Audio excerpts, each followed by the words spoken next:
about 2 months ago now, I put out a Katsu deck tech that included like ultra budget and mid-range budget, and then a fully tuned Katsu deck. I wanted to re-update that deck for the new Ira Armory deck, which actually brings a ton of new options for Katsu to play with. The Ira Armory deck cards bring a more mid-range game plan into a already solidified deck, and you can, play mid-range and combo basically in the same list now, so that's really good. I want to go over actually just the fully tuned like post Armory deck Katsu list, and go over some changes that happened and a little bit of how to play it, and then I'll go over the extremely budget deck that I've made with the Ira Armory deck, as well as a mid-price budget deck, and then go through how you should be upgrading. So this is the Edge of Autumn Katsu deck with the new Ira cards. We get to add the new 0 for 4 Seek Vengeance. This says if Edge of Autumn was the last attack this combat chain, this gets go again. This replaced cards like Spinning Wheel Kick. Right, Spinning Wheel Kick is a 1 for 4 go again, but it blocks 2. It has combo. This is a 0 for 4 go again. It's kind of a 1 for 4 because you have to attack with the Edge of Autumn as well. But it blocks 3, right? So it's like kind of strictly better. This is way better off bonds as well, right? Because, if you banish your blue, Seek Vengeance from your graveyard to get red Seek Vengeance. It's kind of like getting Fluster Fist if you're not turning it on with Retrace. We also get Enact Vengeance, which says combo if Edge of Autumn or a card with Vengeance in its name was the last attack this combat chain. This gets when this hits a hero, destroy all cards in their arsenal, and it attacks for 6, right? So this is kind of CNC that we get to pump with our arm piece, right? And the great thing is the cost curve, it goes like I attack with my Edge of Autumn, then I go Seek, and then if the Seek hits, I can discard a card, go search my deck for Enact Vengeance, and then threaten the Arsenal Disruption. And then probably, maybe the best card out of the set, although it's hard to say between Seek Vengeance and Legacy of Ikaru, is Legacy of Ikaru. Target ninja attack gets +1, and when this hits, if Edge of Autumn was the last attack this combat chain, draw a card. So this is kind of like a blue ancestral empowerment, which is really good. Of course it costs 0, blocks 3, right? Like there were times in Katsu where I was like thinking, man, do I really want to put like Lunging Press on my deck, some cards like that? But we get now like a 3-block Lunging Press with draw a card on hit sometimes, which is just really good. And the rest of the deck is basically going to be the same. We're not playing Vengeance Never Rests in this version. And instead we're playing 2 Prismatic Leyline yellow. So I just want to go over that real quick. This deck is very consistent at doing about 35 damage on the combo turn. And that's without, Harmony hitting anything or anything really crazy going on. Like if you just go like double bonds, Retrace Fluster, or double bonds Salt, you often end up from like 30 to 38 damage. The issue is if your opponent just blocks 12, then they go to like 15. And because of the way the Katsu matchup works, they're mostly just blocking on all their other turns, right? So you end up in the state where they're kind of at like, you've dealt some chip damage, so they're like at 10. And because we don't have Kodachis, it's pretty hard to kill somebody from 10. So we needed ways to gain value in our late game hands when we've used a bunch of our reds. And so the plan is play Prismatic Leyline with Gogan on a bunch of our yellows and blues. That isn't like super hard tested, but it's in the list, and that is the current plan that I have for Katsu. Because you just end up like your bonds are out of the deck, and like your red Surgings and your red Descendants and your red Whelmings all come out of the deck, just because we use so many cards that in the end game, like you can go like Prismatic and then yellow Descendant for 4, and then go Retrace for 7, right? Which ends up being extremely strong.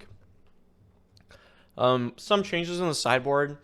Some new tech that I found was that if you play Remembrance into the Earth Heroes, you actually go from being like very unfavored to like maybe slightly unfavored or even-ish. The plan is you're going to play a double bonds turn, and then you're going to Remembrance both bonds back in your deck. And then after you Remembrance both bonds back in your deck, that gives you enough damage in deck to be able to actually kill them, because you do end up being ahead like 10 to 15 life in these sorts of matchups, but you just can't kill your opponent because you don't have a weapon that really functions and you use all of your cards when you combo. Other than that, if you've played Katsu before, this is pretty similar. Some sideboard tips. Breaking Scales is for any matchup where your opponent is like playing D-Reacts or can feasibly block out your vengeances and stuff. So we use Breaking Scales in those matchups because we don't want to banish our Edge of Autumn forever and just lose the game. But Okana Scar Wraps we use in all of the aggro matchups because it's just +1 damage on a bunch of turns. And our opponent isn't going to want to attack us, isn't going to want to block us very much. You end up playing Shelter the Storm and Snag against Slippy. You can side up above 60 cards in that matchup. Sometimes you end up getting Fatigue, but usually it's like Fatigue by damage. So sometimes it's feasible to play more than 63 and play like 63 and block a little more. But I don't know that you have to. You could replace the Prismatics or like 1 blue Seek, 1 blue Fluster for the Snags. And then the Shelters come in for 200 wins. This yellow Whelming comes in over 100 wins in the Earth matchups because 0 for 3 go again against Earth just like kind of doesn't do anything.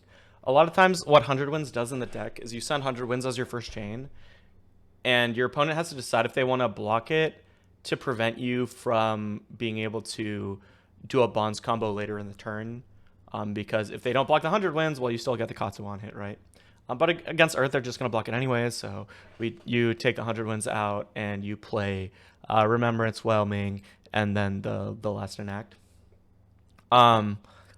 We have some AB and Spell Void against Kano, but I would not recommend playing Arcane Barrier into Florian or Verdance. You just need to kill them before anything happens on their end. So Arcane Barrier just straight up really doesn't matter. And then Blanch for Prism, take out the 100 wins. And Energy Potion and Tunic come in against Jarl. Because you have to be able to play around Stalag with the Tunic. And Hardened Cross Trap against Stalag just doesn't work. So that's really all the sideboard information and play information, like with the new Ira Armory deck. Again, if you've played this deck before, the changes will make sense. We're mostly just replacing pretty bad cards. Like if you look at the old list, right, we're playing like Spinning Wheel Kick, and we have like Yellow Whelming in the main, just like a bunch of bad cards. The sideboard is just really not great. But in the current list, right, like the sideboard still isn't great, but we have a bunch of better cards in the main board. And the one thing about this deck, though, is that the core, like 57 cards is just so tight, right? Like really, there's only 6 cards I would ever think about cutting from this list, right? It's the 100 Wins and the Be Like Waters. And even Be Like Water, like, it's really hard to convince me to ever try and cut it. So it's really hard to figure out how to sideboard with this deck. You end up like trading blues for other blues, right? Like cards like Arcane Compliance. If, you know, Acilio is a big part of your meta, you could consider that. But overall, the deck is just really, really tight. It's really hard to find space for, you know, whatever cards you want to add. Like, you know, some people are playing cool, like, combo cards that combo with Retrace, like Bright Tide and stuff. I just don't think you have space in the deck to be able to do that. Now that we've talked about that tuned deck list, let's talk about the budget deck for a bit.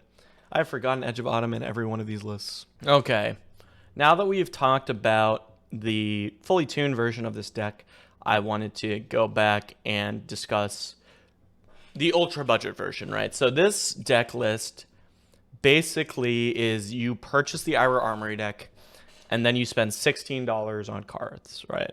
The majority of that is the Mask of the Pouncing Lynx. The Mask of the Pouncing Lynx is non-negotiable. You must have it to play the deck. If you don't have it, you should play a different hero. Basically, the only way Katsu ever wins games in this deck is with Mask for Salt.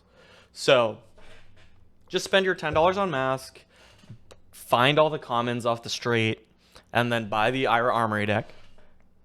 And then you can play this budget deck, which I think is quite strong. You have mostly all the same play lines. You're really focused on double bonds and assault, and a lot of your power is still in the deck just because all the vengeances are just good cards, even for like fully tuned decks. So you get to just have good on-rate attacks in your Katsu deck, while maybe your combo game is like a little... Your combo potential is like a little less high because we don't have Ancestral Harmony and we can't play a Retrace into Fluster. But, you know, I think this deck is still great. And if you're a new player who like bought the Ira Armory deck and played a couple times, if you're looking for something a little more complex, then I would latch onto this deck and play it. I have a video where I play a previous like ultra budget deck and kind of show some of the play lines.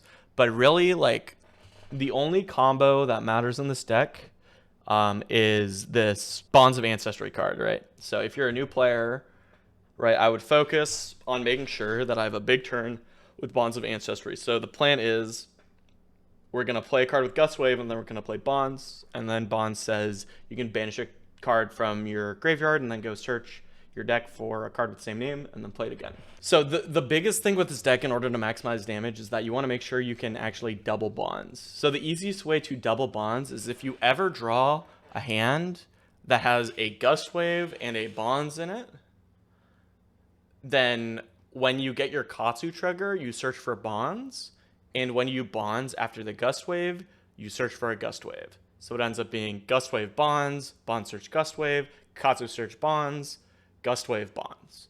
And so you've played 2 Bonds, and each of the Bonds is like, you know, a 0 for 7, 0 for 8, right? So that ends up being very strong. And then having all those chain links at your Salt the Wound damage at the end of the turn with Mask of the Pouncing Links, right? So you do Bonds, Gust Wave Bonds, and then activate Mask of the Pouncing Links, go search your deck for Salt for 9 or whatever, right? If you're a new player, make sure you focus on doing that. And then if you have like these Seek cards in hands and you don't have like a Bonds or a Gust Wave in your hand, then go Edge of Autumn, Seek, Enact, right?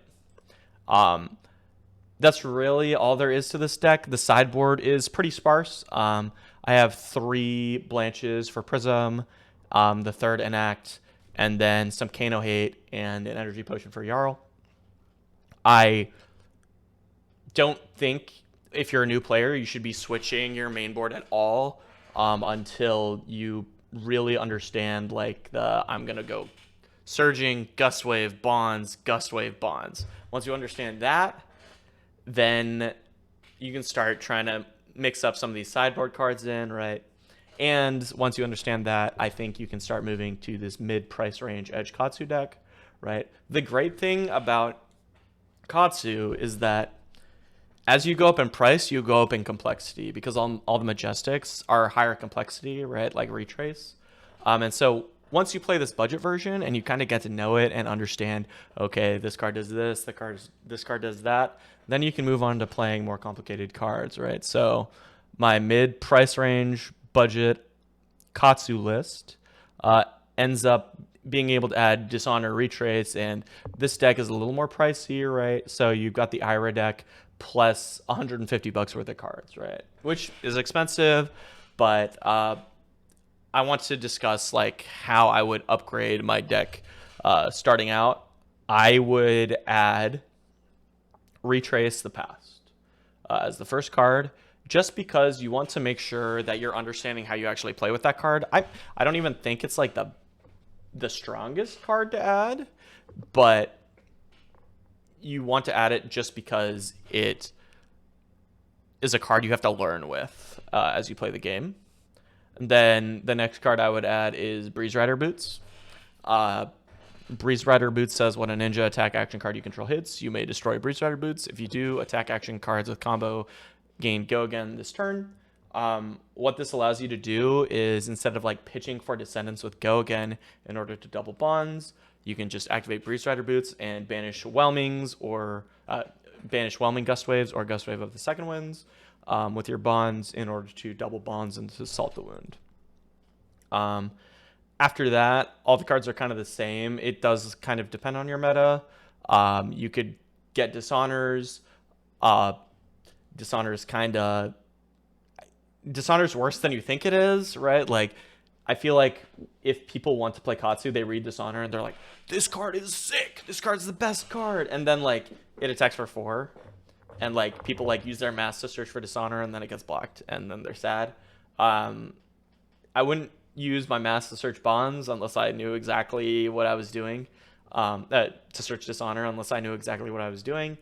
But Dishonor is still a good card. It's a blue 0 for 4, so it's, like, it's good. Winds of Eternity is only in this deck because I wanted to fit into a $200 price restriction. If you are trying to upgrade to like my full Edge Katsu list, you can see that it doesn't even play it. It plays these Ancestral Harmonies. If you can spend like the $10 more per card to get the Ancestral Harmonies, just do that. But the Winds of Eternity do actually add some damage in the late game, so they are helpful, right? They are 0 for 4s. So they do help your game plan some. Then on the board, you get to add the Remembrances for the Earth matchups. This card's fairly cheap. So if you have a lot of Earth players in your meta, and I know a lot of people have a lot of Earth players at their armories, I would add this pretty early, like after the breaking scales probably. Other than that is Ancestral Empowerment. This card is extremely powerful, but it's not super necessary to play the game, especially at a lower level. Oftentimes people just like let things hit, and then you get to search, and then your empowerment in hand is like, okay, it's kind of whatever, right? But obviously this card's strong. I just wouldn't add it like very early in my process if I was like, you know, playing the budget deck. It turns your hands from something that's discrete to something that's abstract. Like what I mean by that is like you don't actually know what your cards are, but because of the Katsu trigger, like you kind of do know what card you're going to get off of empowerment, because it doesn't actually matter what you draw off empowerment. It matters what you discard to go find. But it can be hard to build a game plan with your hand if you have empowerment in it, because you just kind of don't really know what you're going to get if you haven't been playing the deck for a long time. So if you are playing this budget, the like ultra budget version, I would not get Ancestral Empowerment first. I would get that later into the process. All the other cards in this deck are very cheap, and basically you can find them off the street. So then moving to the Edge Katsu list, there's just some tiny things, right? Like you could buy a Tunic, and Tunic is a card that if you're going to play Flesh and Blood, you should probably own. Snags aren't cards that you need, but Slippy is good, and Assassin is going to be good for a long time. Snag will be good as long as Bonds is a card that is legal in Flesh and Blood. We'll see how long that lasts. Shelter could be Flick Flack or Sink Below. I think Sink Below is probably better than Flick Flack. You only play this against Assassin because you really want to be able to stop the mark sometimes. In my opinion, like Flick Flack is much worse than Sink Below because you don't actually ever want to block 2 cards against Assassin, because if you block 2 cards and your opponent takes a card, your turn is literally nothing. So I would much prefer to play Sink Below and fix my hand a little bit than play Flick Flack in the hopes that my opponent like attacks with like Leave No Witnesses after I Flick Flacked their Infect or whatever, right? So I wouldn't play Flick Flack. I think Flick Flack is not great in this deck. I would play Sink Below, and then if you own Shelters, I play Shelters. I probably wouldn't purchase Shelters for this deck, but you know, maybe you own them already and then you just play them, right? The ley lines are like a very specific strategy because of how this deck ends the game, right? Like you don't have Kadajis anymore, so you have to actually deal damage to your opponent with cards. The current way to do that is by playing Prismatic Leyline on blue 0 for 4 go guns. So you should try to do that, but like if you don't want Prismatic Leylines, you can just play the Vengeance Never Rests and it's fine, right? So that's the Katsu deck with Edge of Autumn. Let me know in the comments if you have any questions, like what sort of combo lines you want to be doing. I try and answer most of the comments if you have questions. So let me know. See you later.